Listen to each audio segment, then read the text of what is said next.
الحمد لله نحمده ونستعينه ونستغفره ونؤمن به ونتوكل عليه ونعوذ بالله من شرور أنفسنا ومن سيئات أعمالنا من يهده الله فلا مضل له ومن يضلل فلا هادي له وأشهد أن لا إله إلا الله وحده لا شريك له وأشهد أن محمدا عبده ورسوله أرسله بالحق بشيرا ونذيرا أما بعد فإن أحسن الحديث كتاب الله وخير الهدي هدي محمد صلى الله عليه وسلم وشر الأمور محدثاتها وكل محدثة بدعة وكل بدعة ضلالة وكل ضلالة في النار. يا أيها الذين آمنوا اتقوا الله حق تقاته ولا تموتن إلا وأنتم مسلمون. يا أيها الناس اتقوا ربكم الذي خلقكم من نفس واحدة وخلق منها زوجها وبث منهما رجالا كثيرا ونساء واتقوا الله الذي تساءلون به والأرحام إن الله كان عليكم رقيبا. يا أيها الذين آمنوا اتقوا الله وقولوا قولا سديدا يصلح لكم أعمالكم ويغفر لكم ذنوبكم ومن يطع الله ورسوله فقد فاز فوزا عظيما. أما بعد. محترم اسلامی بھائیو، جیسا کہ آپ تمام جانتے ہیں کہ 15 روزہ اس مجلس میں اللہ تبارک و تعالی کی توفیق سے محمد الرسول اللہ صلی اللہ علیہ وسلم کی مبارک زندگی کے متعلق بات ہوتی ہے. اللہ سے ہم دعا کرتے ہیں کہ اللہ تبارک و تعالی محمد الرسول اللہ صلی اللہ علیہ وسلم کی سیرت کو صحیح طور پر سمجھ کر آپ کی زندگی کو اسوہ بناتے ہوئے آپ کے نقش قدم پر چلنے کی اللہ توفیق عطا فرمائے.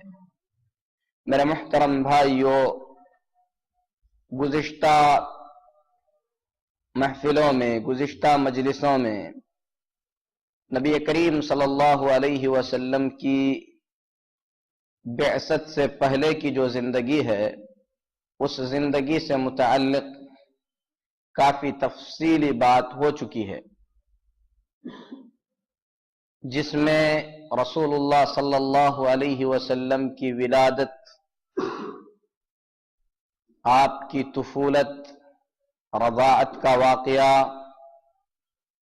اسی طریقے سے ملک شام کا سفر، بحیرہ سے ملاقات، آپ کا بکریاں چرانا، شق صدر کا واقعہ جس میں آپ کے مبارک سینے کو چاک کر کے ایمان و حکمت کے ساتھ بھرا گیا، اسی طریقے سے دوبارہ آپ کا ملک شام جانا، 25 سال کی عمر میں حضرت خدیجہ رضی اللہ تعالی عنہا سے آپ کا نکاح ہونا، 35 سال کی عمر میں خانہ کعبہ کی تعمیر میں آپ کا شرکت کرنا، یہ سارے اہم احداث اور بڑے بڑے واقعات تفصیلی طور پر بیان کیے جا چکے ہیں. اللہ تبارک و تعالی اپنے نبی محمد الرسول اللہ صلی اللہ علیہ وسلم کو 40 سال کے اس عرصے میں نبوت کے لیے تیار کر رہا تھا. اسی لیے بچپن ہی سے آپ صلی اللہ علیہ وسلم معاشرے کی تمام تر غلاظتوں سے پاک تھے. آپ صلی اللہ علیہ وسلم کی پرورش بہت ہی زیادہ اونچے انداز سے کی گئی. آپ صلی اللہ علیہ وسلم نے کبھی شراب کو ہاتھ نہیں لگایا، جبکہ مکہ میں شراب پانی کی طرح پی جاتی تھی. خانہ کعبہ میں 300 سے زیادہ بت تھے، لیکن اللہ کے نبی صلی اللہ علیہ وسلم نے کبھی کسی بت کو سجدہ نہیں کیا. عام طور پر لوگ بتوں کے نام پر ذبح کیے ہوئے جانوروں کا گوشت کھاتے تھے، لیکن اللہ تبارک و تعالی نے بعثت سے پہلے بھی محمد الرسول اللہ صلی اللہ علیہ وسلم کو ان تمام چیزوں سے پاک رکھا۔ آپ اخلاق کے اعتبار سے نبوت سے پہلے بھی بہت اونچے درجے پر تھے۔ اسی طریقے سے اللہ تبارک و تعالی نے اپنے نبی محمد الرسول اللہ صلی اللہ علیہ وسلم کو تخلیقی عیوب سے بھی مکمل طور پر پاک رکھا۔ آپ صلی اللہ علیہ وسلم کے اندر جسمانی کوئی عیب بھی نہیں تھا۔ آپ نسب کے اعتبار سے، خاندان اور قبیلے کے اعتبار سے سب سے اونچے تھے۔ جب محمد الرسول اللہ صلی اللہ علیہ وسلم کی عمر 40 سال کی ہوئی، اور یہ وہ عمر ہوتی ہے عام طور پر جس میں اللہ تبارک و تعالی اپنے نبیوں کو نبوت سے نوازتا ہے۔ 40 سال کی عمر میں عام طور پر انبیاء علیہم الصلاۃ والتسلیم کو نبوت دی جاتی ہے۔ جب محمد الرسول اللہ صلی اللہ علیہ وسلم کی عمر 40 سال کی ہوئی تو اللہ تبارک و تعالی نے آپ پر پہلی وحی نازل فرمائی۔ حضرت عبداللہ بن عباس رضی اللہ تعالی عنہما رسول اللہ صلی اللہ علیہ وسلم کی نبوت کے آغاز کو بیان کرتے ہوئے فرماتے ہیں، انزل علی النبی صلی اللہ علیہ وسلم وہو ابن 40۔ محمد الرسول اللہ صلی اللہ علیہ وسلم پر قرآن کریم کا نزول اس وقت ہوا جب آپ کی عمر 40 سال کی تھی۔ جب آپ کی عمر 40 برس کی ہوئی تو اللہ تبارک و تعالی نے آپ صلی اللہ علیہ وسلم کو نبوت سے نوازا۔ سب سے بڑا پیغام، سب سے اونچا پیغام، سب سے بڑی ہدایت جو اللہ تبارک و تعالی اپنے بندوں کو دینا چاہتا تھا، وہ ہدایت اللہ تبارک و تعالی نے اپنے نبی صلی اللہ علیہ وسلم کے ذریعے بندوں تک پہنچایا۔ آپ کی عمر جب 40 سال کی ہوئی تو اللہ کے رسول صلی اللہ علیہ وسلم پر وحی کا آغاز ہوا۔ وحی کسے کہتے ہیں؟ وحی کا مطلب ہے اللہ کی جانب سے دیا جانے والا پیغام۔ اللہ تعالیٰ اپنے نبیوں کو جو پیغام دیتا ہے یہ وحی ہے، اس کی کئی قسمیں ہیں۔ نبی کریم صلی اللہ علیہ وسلم پر وحی کا آغاز اس وقت ہوا جب آپ صلی اللہ علیہ وسلم کی عمر 40 سال کی تھی۔ اور وحی کا آغاز کس طریقے سے ہوا؟ پہلے قرآن کی آیتیں نہیں اتری، بلکہ 6 مہینے تک اللہ کے رسول صلی اللہ علیہ وسلم کو سچے خواب دکھائے جانے لگے۔ اللہ کے نبی صلی اللہ علیہ وسلم کو 6 مہینے تک سچے خواب دکھائے جانے لگے۔ اس سلسلے میں ام المؤمنین عائشہ صدیقہ رضی اللہ تعالی عنہا بیان فرماتی ہیں، اول ما بدأ به رسول اللہ صلی اللہ علیہ وسلم من الوحی الرؤیا الصالحہ۔ اللہ کے رسول صلی اللہ علیہ وسلم کو سب سے پہلے جس چیز کے ذریعے وحی دی گئی ہے وہ سچے خواب ہیں۔ کس طریقے سے سچے خواب ہیں؟ آپ خواب میں جو دیکھتے تھے صبح میں بالکل ویسے ہی ظاہر ہو جاتا تھا، اور یہ سلسلہ 6 مہینے تک چلتا رہا۔ پھر اس کے بعد غار حرا میں اللہ کے رسول صلی اللہ علیہ وسلم پر وحی کا آغاز ہوا۔ اسی لیے اس سلسلے میں حافظ ابن حجر عسقلانی رحمۃ اللہ علیہ نے بڑی بہترین بات بیان فرمائی ہے۔ کہتے ہیں نبی صلی اللہ علیہ وسلم کی ولادت ربیع الاول کے مہینے میں ہوئی۔ قرآن کریم کے نزول کا آغاز رمضان المبارک کے مہینے میں ہوا۔ ربیع الاول سے لے کر رمضان المبارک تک کے جو مہینے ہیں، ان مہینوں کے اندر اللہ کے رسول صلی اللہ علیہ وسلم کو سچے خواب دکھائے جانے لگے۔ اس طریقے سے جب آپ صلی اللہ علیہ وسلم کی عمر 40 سال 6 مہینے کی ہوئی تو قرآن کریم کے نزول کا آغاز اللہ کے رسول صلی اللہ علیہ وسلم پر شروع ہو گیا۔ قرآن کریم کی سب سے پہلی آیتیں جو اتری ہیں وہ اقرأ بسم ربک الذی خلق والی آیتیں اتری ہیں۔ کب اتری ہیں یہ آیتیں؟ اس کو بیان کرتے ہوئے علامہ صفی الرحمن مبارک پوری رحمۃ اللہ علیہ، ان کی کتاب ہے سیرت کی الرحیق المختوم کے نام سے، جس میں رسول اللہ صلی اللہ علیہ وسلم کی ولادت سے پہلے سے لے کر آپ صلی اللہ علیہ وسلم کی وفات، تجہیز و تکفین تک کے پورے واقعات کو بہت ہی زیادہ تفصیل سے انہوں نے اس کتاب میں بیان کیا ہے۔ فرماتے ہیں کہ مؤرخین کے بیچ اختلاف ہے کہ قرآن کریم کی سب سے پہلی آیتیں کس مہینے میں اتری۔ کچھ مؤرخین کا ماننا ہے کہ رمضان میں اتری ہیں، اور کچھ کا ماننا ہے کہ رمضان کے علاوہ یعنی ربیع الاول کے مہینے میں اتری ہیں، لیکن صحیح یہ ہے کہ رمضان المبارک کے مہینے میں اتری ہیں، کیونکہ قرآن پاک میں اللہ رب العالمین فرماتا ہے شہر رمضان الذی انزل فیہ القرآن، رمضان کا وہ مہینہ ہے جس میں قرآن کریم اتارا گیا ہے۔ بلکہ رمضان المبارک میں بھی لیلۃ القدر میں اللہ کے رسول صلی اللہ علیہ وسلم پر قرآن اتارا گیا ہے۔ اللہ فرماتا ہے انا انزلناہ فی لیلۃ القدر، ہم نے قرآن کریم کو لیلۃ القدر میں اتارا ہے۔ اور لیلۃ القدر میں یعنی اللہ کے نبی صلی اللہ علیہ وسلم پر 21 رمضان کو قرآن کریم کے نزول کا آغاز ہوا۔ انہوں نے حساب لگا کر بتایا، کیونکہ مسلم شریف کی حدیث میں ہے رسول اللہ صلی اللہ علیہ وسلم فرماتے ہیں کہ مجھ پر سب سے پہلی وحی پیر کے دن اتاری گئی ہے۔ نبی صلی اللہ علیہ وسلم کی عمر جس سال 40 سال کی تھی، اگر اس سال کے رمضان المبارک کے مہینے میں دیکھا جائے تو آخری عشرے کی طاق راتوں میں سے صرف ایک طاق رات جو ہے پیر کے دن پڑتی ہے، اور وہ 21 تاریخ ہے۔ ان تمام چیزوں کو بیان کرنے کے بعد صفی الرحمن مبارک پوری رحمۃ اللہ علیہ فرماتے ہیں کہ ایسے لگتا ہے کہ قرآن کریم کے نزول کا آغاز 21 رمضان کو ہوا ہے۔ اور یہ جو ہے مختصر سی حقیقتیں ہیں۔ ام المؤمنین عائشہ رضی اللہ تعالی عنہ قرآن کیسے اترا اسے بیان کرتے ہوئے فرماتی ہیں اللہ کے رسول صلی اللہ علیہ وسلم غار حراء عبادت کی غرض سے جایا کرتے تھے۔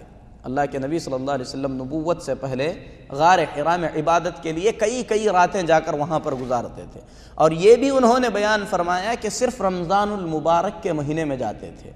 قرآن 40 سال کی عمر میں آپ پر اترا ہے، اس سے 3 سال پہلے سے ہر رمضان کے پورے مہینے میں نبی کریم صلی اللہ علیہ وسلم نے غار حراء میں اللہ کی عبادت کی ہے۔ یعنی جب آپ صلی اللہ علیہ وسلم کی عمر 37 سال کی تھی، تبھی سے نبی کریم صلی اللہ علیہ وسلم غار حراء جاتے تھے۔ غار حراء کہاں ہے؟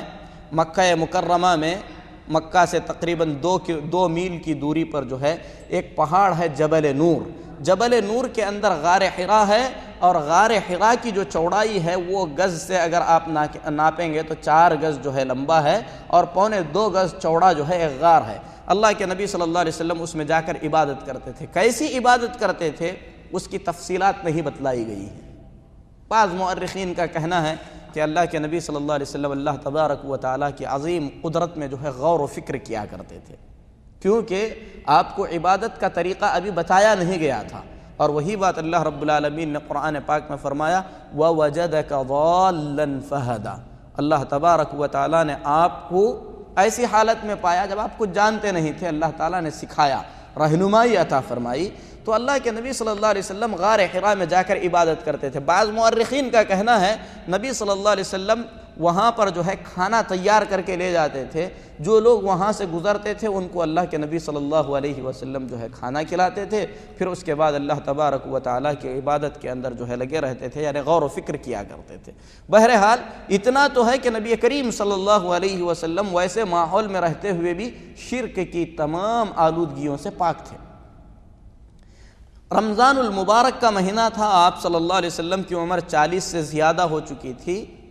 آپ صلی اللہ علیہ وسلم غار حراء میں تھے، اچانک اللہ کے فرشتے جبریل علیہ السلام اللہ تبارک و تعالیٰ کی جانب سے آپ کے پاس پیغام لے کر آئے۔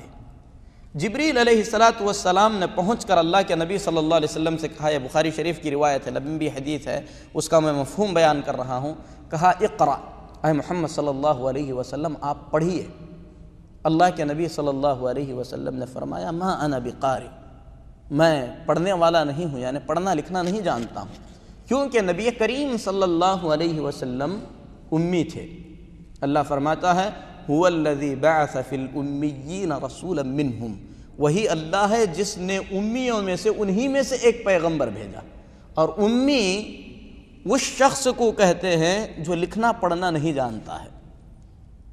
عرب کے عام لوگ جو ہے عام طور پر عرب کے اندر لکھنے اور پڑھنے کا رواج کم تھا۔ اللہ کے نبی صلی اللہ علیہ وسلم امی تھے، یعنی لکھنا پڑھنا نہیں جانتے تھے۔ نعوذ باللہ کوئی شخص یہ نہ کہے کہ اللہ کے رسول صلی اللہ علیہ وسلم نعوذ باللہ جاہل تھے۔ دونوں میں بڑا فرق ہے۔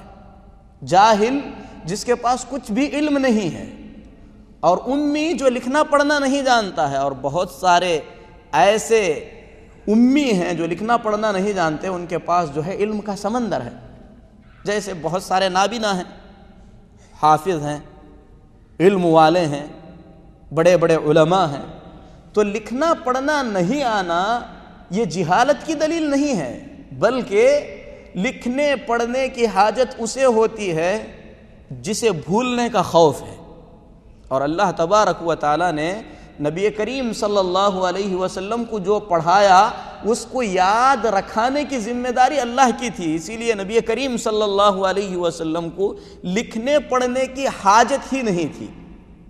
اس میں بہت ساری حکمتیں ہیں کہ اللہ تبارک و تعالیٰ نے اپنے نبی صلی اللہ علیہ وسلم کو امی کیوں بنایا، لکھنا پڑھنا آپ کیوں نہیں جانتے تھے۔ اس کی حکمت میں اہل علم کہتے ہیں اگر آپ لکھنے پڑھنے والے ہوتے، 40 سال کی عمر میں قرآن کریم لوگوں کے سامنے بیان کرتے، تو لوگوں میں سے کوئی کہہ سکتا تھا پڑھا لکھا آدمی ہے، بیٹھ کر اس نے جو ہے یہ باتیں بنایا ہے اور لا کر پیش کر رہا ہے۔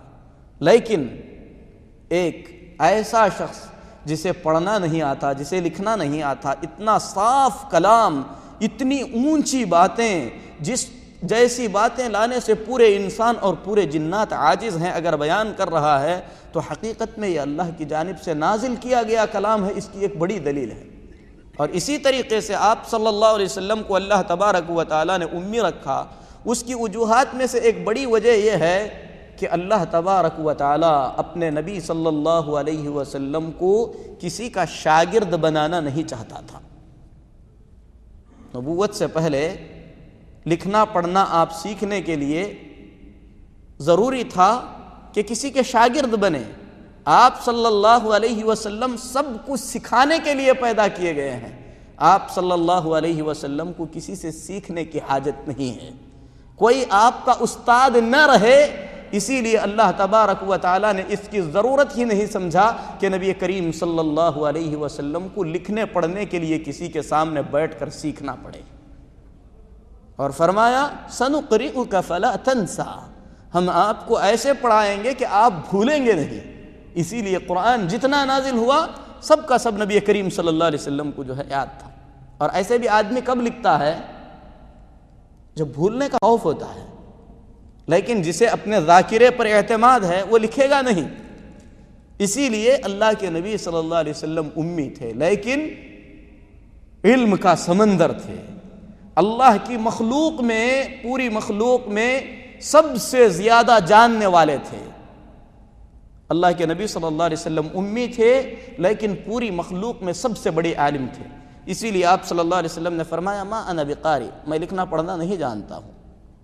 اللہ کے رسول صلی اللہ علیہ وسلم فرماتے ہیں فَأَخَذَنِي فَغَطَّنِي حَتَّى بَلَغَ مِنِّي الْجَهْدِ، فرشتے نے مجھے پکڑ کر زور سے دبایا یہاں تک کہ میں مشقت محسوس کرنے لگا۔ ثُمَّ أَرْسَلَنِي، پھر فرشتے نے مجھے چھوڑ دیا، وَقَالَ اقْرَأ، پھر کہا کہ پڑھو۔ فرشتے نے ایسا کیوں کیا؟ اس کی حکمت میں اہل علم کہتے ہیں کہ جبریل امین کو اللہ کے رسول صلی اللہ علیہ وسلم پہلی بار دیکھ رہے تھے، اور یہ وحی کے نزول کا پہلا واقعہ تھا۔ آپ صلی اللہ علیہ وسلم بشر تھے، انسان تھے، گھبرا گئے۔ تو فرشتہ آپ صلی اللہ علیہ وسلم کی جو گھبراہٹ ہے اسے ختم کرنا چاہتا تھا، اور آدمی کسی چیز سے ڈر رہا ہے، وہ چیز اس پر ڈال دی جائے یا اس چیز کو وہ چھو لے تو ایسی صورت میں اس سلسلے میں خوف ختم ہو جاتا ہے۔ تو فرشتے نے پکڑ کر آپ کو بھیجا اور اطمینان دلایا کہ کوئی خوف کی بات نہیں ہے۔ پھر کہا پڑھیے؟ اللہ کے نبی صلی اللہ علیہ وسلم نے فرمایا ما انا بقاری، میں پڑھنا نہیں جانتا ہوں۔ تیسری مرتبہ فرشتے نے جو ہے سورہ علق کی آیتیں سکھائی، کہا اقرأ بسم ربک الذی خلق خلق الانسان من علق اقرأ وربک الاکرم الذی علم بالقلم علم الانسان ما لم يعلم۔ یہ آیتیں اتری، پہلا واقعہ تھا اللہ کے رسول صلی اللہ علیہ وسلم گھبرا گئے، حتیٰ یرجف بوادرہ، بعض روایات میں ہے آپ صلی اللہ علیہ وسلم کا سینہ کانپنے لگا گھبراہٹ کی وجہ سے۔ دوڑے دوڑے اللہ کے نبی صلی اللہ علیہ وسلم اپنے گھر تشریف لائے۔ گھر میں وفا شعار آپ صلی اللہ علیہ وسلم کے تمام حالات کو جاننے والی رحم دل شفیق بیوی تھی۔ جیسے ہی آپ صلی اللہ علیہ وسلم آئے، آپ صلی اللہ علیہ وسلم نے فوراً کہا زمیلونی زمیلونی، مجھے چادر اڑا دو، مجھے چادر اڑا دو۔ کیوں؟ کس لیے؟ سارے سوالات پوچھے بغیر، دانشمند تھیں حضرت خدیجہ رضی اللہ تعالی عنہا، اور ان کی دانشمندی کی تعریف کرتے ہوئے نبی کریم صلی اللہ علیہ وسلم نے فرمایا کمل من الرجال کثیر ولم یکمل من النساء الا اربع، عورتوں میں، مردوں میں بہت سے کامل ہوئے ہیں، لیکن عورتوں میں صرف 4 عورتیں کامل ہیں، یعنی جو تمام قسم کے حالات کو سمجھ سکتی ہیں، جس کے اندر ساری خوبیاں ہیں، ان میں سے ایک خدیجہ رضی اللہ تعالی عنہا ہے۔ اسی لیے مصیبت میں، پریشانی میں کس طریقے کا سلوک کرنا چاہیے یہ آپ کو معلوم تھا۔ جیسے ہی آپ نے چادر اڑانے کے لیے کہا، اڑا دیا۔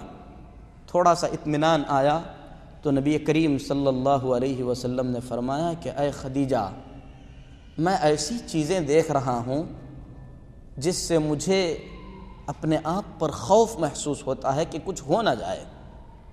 حضرت خدیجہ رضی اللہ تعالی عنہا نے فرمایا کلا واللہ لا یخزیک اللہ ابدا، ایسا ہو ہی نہیں سکتا کہ آپ کے ساتھ کچھ برا ہو، کیونکہ آپ کوئی معمولی شخصیت نہیں ہیں۔ انک لتصل الرحم، آپ رشتے جوڑتے ہیں۔ تحمل الکل وتکسب المعدوم، جو کسی پر بوجھ بنا ہوا ہے آپ اسے اٹھاتے ہیں، جو کمانے کے لائق نہیں ہے اسے کمانے کے راستے دکھاتے ہیں۔ وتقری الضیف، مہمان آتا ہے تو مہمان کی مہمان نوازی کرتے ہیں۔ وتعین علی نوائب الحق، جو بھی حق کا کام ہوتا ہے اس میں آپ سبقت لے کر آپ اس میں ساتھ دیتے ہیں۔ جس کے اندر ایسے اخلاق ہوں گے، ایسے کو اللہ تعالیٰ کیوں برباد کرے گا؟ آپ کے ساتھ کچھ برا نہیں ہوگا۔ پھر اس کے بعد آپ کے مزید اطمینان کے لیے حضرت خدیجہ رضی اللہ تعالی عنہا نبی کریم صلی اللہ علیہ وسلم کو لے کر ورقہ بن نوفل کے پاس پہنچتی ہیں۔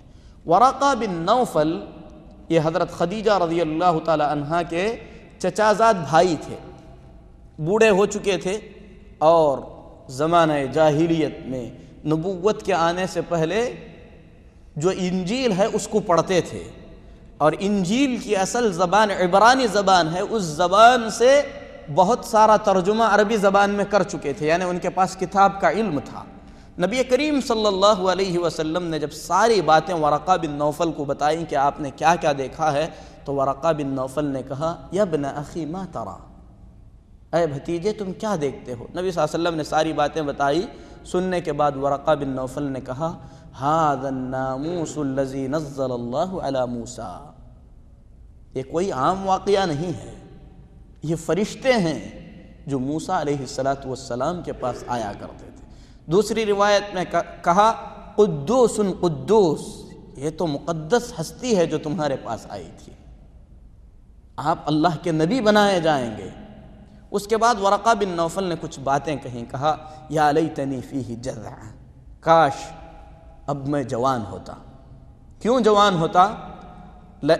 کہا لیتنی اکون حیا اذ یخرجک قومک، کاش میں اس وقت زندہ رہوں جب آپ کی قوم کے لوگ آپ کو اپنی بستی سے نکال دیں گے۔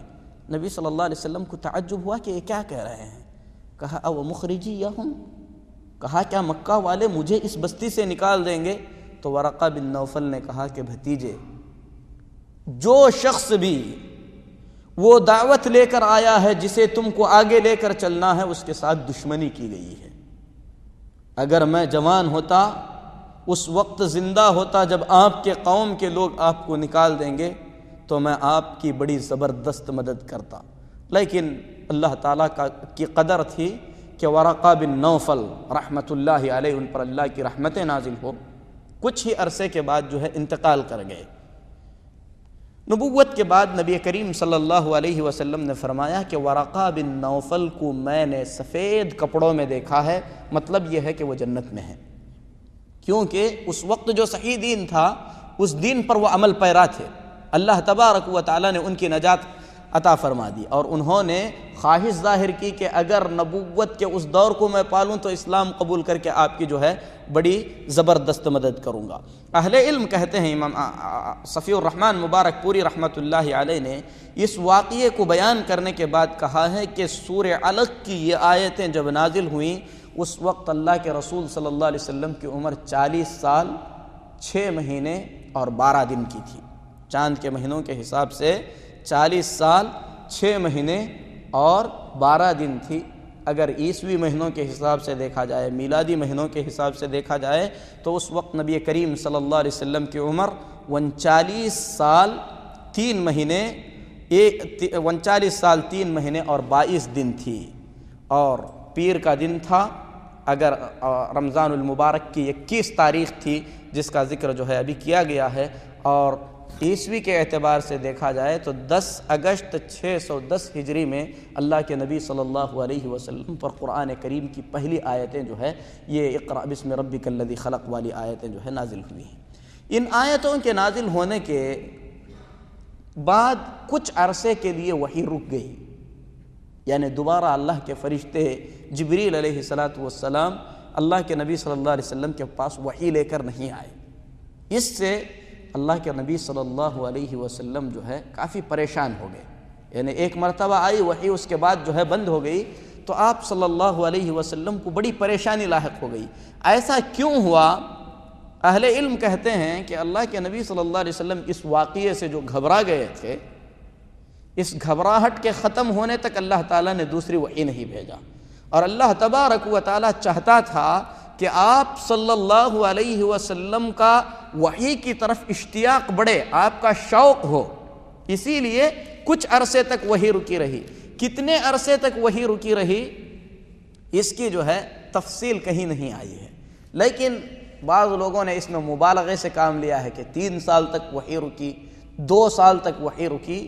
اہل علم کہتے ہیں کہ یہ جو ہے بیانات صحیح نہیں ہیں، بلکہ کچھ دن یا کچھ مہینے تک نبی کریم صلی اللہ علیہ وسلم پر وحی کا نزول نہیں ہوا۔ اب جب وحی کا نزول نہیں ہوا تو بخاری شریف میں ہے کہ اللہ کے رسول صلی اللہ علیہ وسلم پریشان ہو گئے۔ پھر اس کے بعد آپ صلی اللہ علیہ وسلم ایک مرتبہ جو ہے اسی پریشانی کے عالم میں نکلے کہ اپنے آپ کو پہاڑ پر سے گرا دیں۔ جب آپ صلی اللہ علیہ وسلم پہاڑ کی چوٹی پر پہنچے تو آپ صلی اللہ علیہ وسلم نے کسی کی آواز سنی۔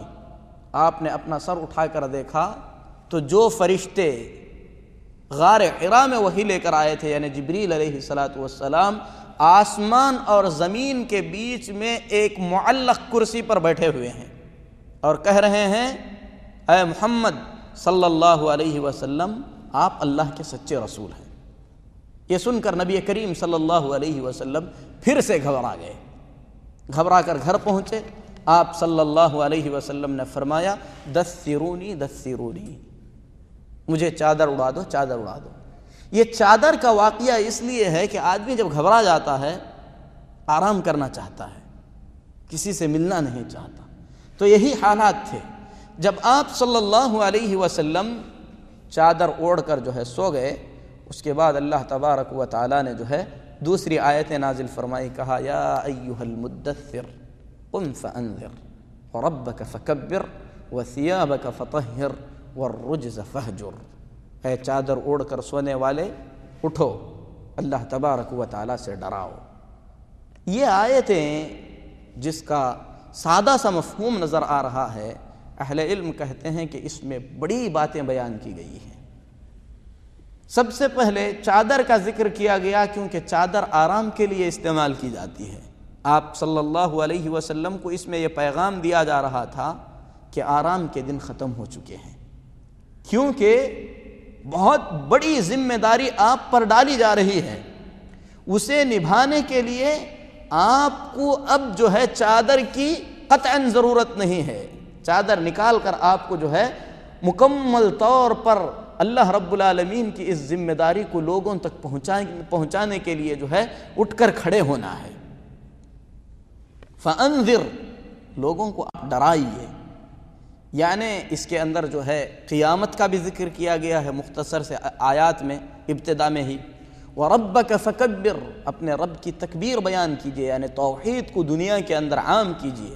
وَثِيَابَكَ فَطَهِّرْ، اپنے کپڑوں کو آپ پاک کیجئے، یعنی ظاہری طور پر اگر کپڑے آپ کو صاف کرنے ہیں تو لوگوں کے دل کی صفائی کا کام سب سے بڑا ہے، یہ آپ کو جو ہے انجام دینا ہے۔ وَالرُّجْزَ فَاهْجُرْ، ہر قسم کی جو ہے گندگی سے دور رہیے۔ یہ آیتیں نازل ہوئیں تو ان آیتوں کے نزول کے بعد پھر وحی کا سلسلہ جو ہے چلتا رہا۔ پہلے اقرأ بسم ربک الذی خلق والی آیتیں نازل ہوئیں، یا ایھا المدثر والی آیتیں نازل ہوئیں، پھر اس کے کچھ عرصے کے بعد اللہ کے نبی صلی اللہ علیہ وسلم کھڑے ہو کر اللہ کی عبادت کرتے تھے، عبادت کے اندر مشغول رہتے تھے۔ عبادت ایک دو دن آپ صلی اللہ علیہ وسلم بیماری کی وجہ سے عبادت نہیں کر سکے، تو ایک نبی کریم صلی اللہ علیہ وسلم سے کسی عورت نے کہا تمہارے شیطان نے تمہیں چھوڑ دیا ہے، یعنی اب عبادت نہیں کرتے ہو۔ از راہ مذاق جب اس عورت نے کہا، اللہ تبارک و تعالیٰ نے یہ آیت نازل فرمائی، وَالضُّحَىٰ وَاللَّيْلِ إِذَا سَجَىٰ مَا وَدَّعَكَ رَبُّكَ وَمَا قَلَىٰ۔ اس طریقے سے قرآن کریم احداث کے اعتبار سے تھوڑا تھوڑا کرتے ہوئے محمد الرسول اللہ صلی اللہ علیہ وسلم پر اتارا جاتا رہا۔ وحی ایک تو سچے خوابوں سے ہوتی ہے، ایک اسی طریقے سے جو ہے فرشتہ نبی کریم صلی اللہ علیہ وسلم سے آ کر ملتا ہے۔ وحی کی مختصر شکلیں آپ لوگوں کے سامنے بیان کر کے میں اپنے بات کو ختم کرتا ہوں۔ اللہ کے رسول صلی اللہ علیہ وسلم سے پوچھا گیا کہ اے اللہ کے رسول صلی اللہ علیہ وسلم، آپ پر وحی کیسے اترتی ہے؟ تو نبی کریم صلی اللہ علیہ وسلم نے فرمایا کہ کبھی کبھی گھنٹی کے بجنے کی سی آواز سنائی دیتی ہے، پھر اس کے بعد جو پیغام مجھے دیا جانا چاہیے وہ پیغام مجھے مل جاتا ہے، جو پیغام مجھے ملتا ہے اسے میں جو ہے اچھی طریقے سے یاد کر لیتا ہوں، اور یہ وحی کی سب سے شدید قسم ہے۔ وحی جب نبی صلی اللہ علیہ وسلم پر نازل ہوتی تھی، آپ صلی اللہ علیہ وسلم کو بڑی مشقت کا سامنا کرنا ہوتا تھا، کیونکہ اللہ نے فرمایا اِنَّا سَنُلْقِي عَلَيْكَ قَوْلًا ثَقِيلًا، ہم آپ پر بڑی بھاری بات ڈالنے والے ہیں۔ اور بات جب وحی نازل ہوتی تھی، ام المؤمنین عائشہ رضی اللہ تعالی عنہ فرماتی ہیں سخت ٹھنڈی کے زمانے میں جب وحی آپ صلی اللہ علیہ وسلم پر اترتی تو آپ صلی اللہ علیہ وسلم کی مبارک پیشانی پر پسینہ آ جاتا تھا۔ اگر آپ کسی سواری پر ہوتے، وحی نازل ہوتی تو ایسے لگتا تھا کہ سواری کے پیر ٹوٹ جائیں گے۔ تو کبھی گھنٹی کے بجنے کی آواز سنائی دیتی تھی، نبی کریم صلی اللہ علیہ وسلم کو پیغام دیا جاتا تھا، جب فرشتہ آپ سے دور ہوتا تو آپ صلی اللہ علیہ وسلم پوری بات جو ہے یاد کر چکے ہوتے۔ کبھی فرشتے بالمشافہہ نبی کریم صلی اللہ علیہ وسلم سے آ کر بات کرتے تھے، جیسے غار حرا میں ہوا۔ کبھی فرشتہ اپنی اصلی شکل میں آتے تھے، جبریل علیہ السلام، جیسا کہ اللہ کے نبی صلی اللہ علیہ وسلم نے جبریل علیہ السلام کو 2 مرتبہ ان کی اصلی شکل میں دیکھا ہے، اور اتنی عظیم خلقت ہیں اللہ تعالیٰ کی۔ نبی صلی اللہ علیہ وسلم فرماتے ہیں کہ ان کے 600 بازو ہیں، جبریل علیہ السلام کے 600 بازو ہیں، اور آسمان اور زمین کے درمیان جو خلا ہے پورے خلے کو بھر دیتے ہیں، یہ اللہ کے ایک فرشتے ہیں۔ تو نبی صلی اللہ علیہ وسلم نے 2 مرتبہ جبریل امین علیہ السلام کو ان کی اصلی شکل میں دیکھا ہے۔ کبھی فرشتہ اللہ تبارک و تعالیٰ کے حکم سے نبی کریم صلی اللہ علیہ وسلم کے پاس انسانی شکل میں آتا ہے، جیسے حدیث جبریل میں ہے۔ اسی طریقے سے مریم علیہ السلام کے پاس جبرائیل علیہ السلام انسانی شکل میں آئے تھے۔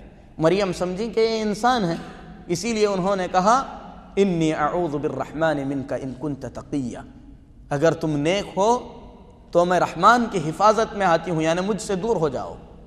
تو فرشتے نے کہا کہ میں اللہ کا فرشتہ ہوں، انسان نہیں ہوں۔ ابراہیم علیہ السلام کے پاس فرشتے انسان کی شکل میں آئے، ابراہیم علیہ السلام سمجھ بھی نہیں پائے کہ یہ فرشتے ہیں، اسی لیے انہوں نے کیا کہا فجاء بعجل حنیذ، بچھڑا جو ہے بھون کر لا کر سامنے رکھ دیے۔ جب دیکھے کہ ہاتھ نہیں بڑھا رہے ہیں گھبرا گئے، کیونکہ مہمان اگر کسی کے پاس نہیں کھاتا تھا تو لوگ خوف محسوس کرتے تھے۔ فرشتے نے کہا کہ مت ڈرو، ہم انسان نہیں ہیں، فرشتے ہیں، یعنی کھا نہیں سکتے، پی نہیں سکتے۔ تو کبھی کبھی فرشتے جو ہے اللہ کے نبیوں کے پاس انسانی شکل میں آتے تھے۔ حدیث جبریل میں انسان کی شکل میں آئے، پورے دین کے بارے میں پوچھے۔ صحابہ نے بھی حضرت جبرائیل علیہ السلام کو دیکھا جب انسانی شکل میں آئے تھے۔ حدیث کے آخر میں ہے نبی کریم صلی اللہ علیہ وسلم نے عمر رضی اللہ تعالیٰ عنہ سے پوچھا اتدری من السائل، یہ آ کر جو پوچھ رہے تھے جانتے ہو کون ہے؟ کہا کہ اللہ اور اس کے رسول صلی اللہ علیہ وسلم کو زیادہ معلوم ہے۔ تو نبی کریم صلی اللہ علیہ وسلم نے فرمایا فإنہ جبریل اتاکم یعلمکم دینکم، وہ جبریل علیہ السلام تھے جو تمہیں تمہارا دین سکھانے کے لیے آئے تھے۔ اور عام طور پر جبریل علیہ السلام حضرت دحیہ کلبی رضی اللہ تعالیٰ عنہ ایک صحابی ہیں جو بڑے خوبصورت صحابی تھے، ان کی شکل میں آیا کرتے تھے۔ اور کبھی اللہ تبارک و تعالی بغیر کسی واسطے کے اپنے نبیوں سے بذات خود بات کرتا ہے، جیسا کہ اللہ تبارک و تعالی نے موسیٰ علیہ السلام سے بات کیا۔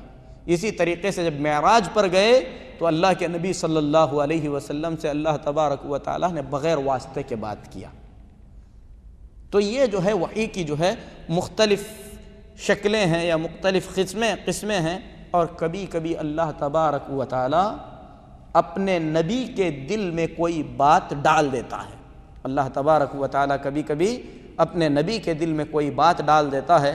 اللہ کے نبی صلی اللہ علیہ وسلم فرماتے ہیں ان روح القدس نفث فی روعی، روح القدس نے میرے دل میں یہ بات ڈالی ہے کہ کسی بھی شخص کو اس وقت تک موت نہیں آئے گی جب تک اس کا رزق مکمل نہ ہو جائے۔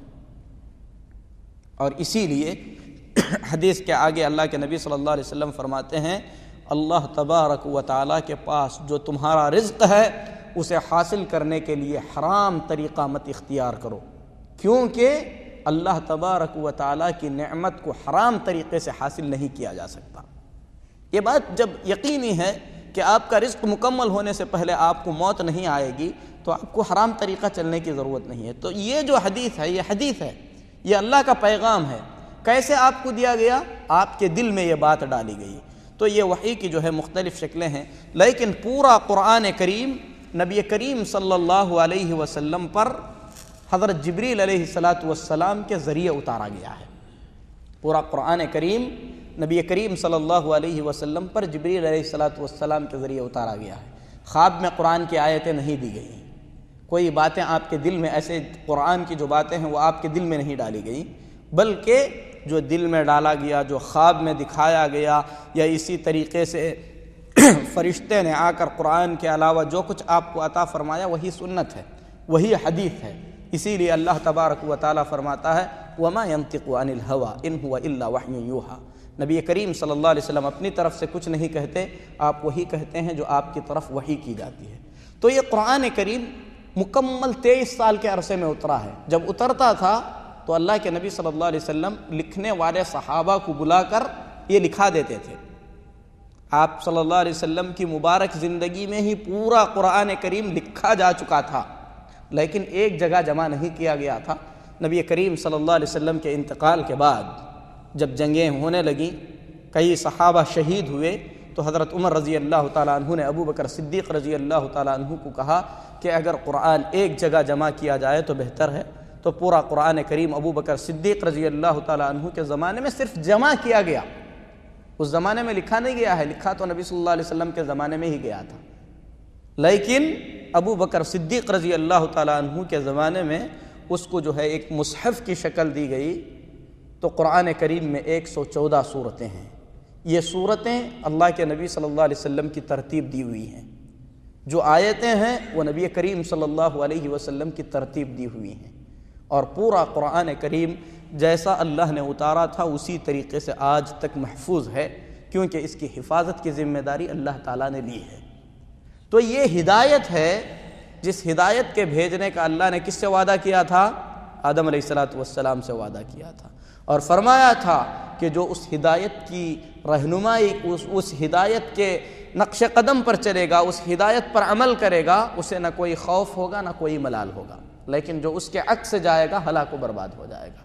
تو اسی ہدایت کی آخری کڑی قرآن شریف ہے، اسے سمجھنا، اسے اپنی زندگی کا دستور بنانا، اس کے مطابق عمل کرنا ہم تمام کی ذمہ داری ہے۔ انشاءاللہ اگلے پروگرام سے قرآن کریم کی باقاعدہ تفسیر شروع ہو جائے گی۔ ہم اللہ سے دعا کرتے ہیں کہ اللہ تبارک و تعالی ہم تمام کو قرآن سمجھنے کی توفیق عطا فرمائے، اس پر عمل کی اللہ تعالی توفیق دے۔ جو باتیں ہم سنے ہیں اللہ تبارک و تعالی اس سے ہماری دنیا اور آخرت میں فائدہ عطا فرمائے۔ آمین۔ صلی اللہ علی نبینا محمد وعلی آلہ وصحبہ اجمعین۔